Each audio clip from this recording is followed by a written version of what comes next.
কোনো ওয়ার্ড বা শব্দে কনসোনান্ট লেটার আছে, তারপরে ইউ আছে, আবার যদি কনসোনান্ট লেটার থাকে তাহা হইলে ওই ইউ এর উচ্চারণ সরাসরি আ এর মতো হবে। আ, ইউ এর উচ্চারণ আ হবে। আ কখন হবে?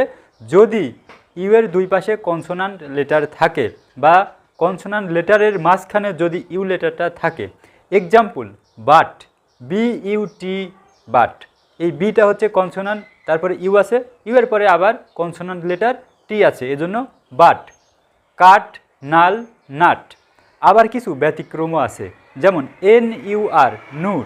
এখানে কিন্তু এনটা কনসোনান্ট এবং ইউ আছে, তারপরে আবার কিন্তু আরটা কনসোনান্ট লেটার, তারপরেও কিন্তু এখানে নাট না হয়ে নূর, নার না হয়ে নূর হচ্ছে, কারণ এইটা হচ্ছে বিদেশি শব্দ, এটা আরবি শব্দ।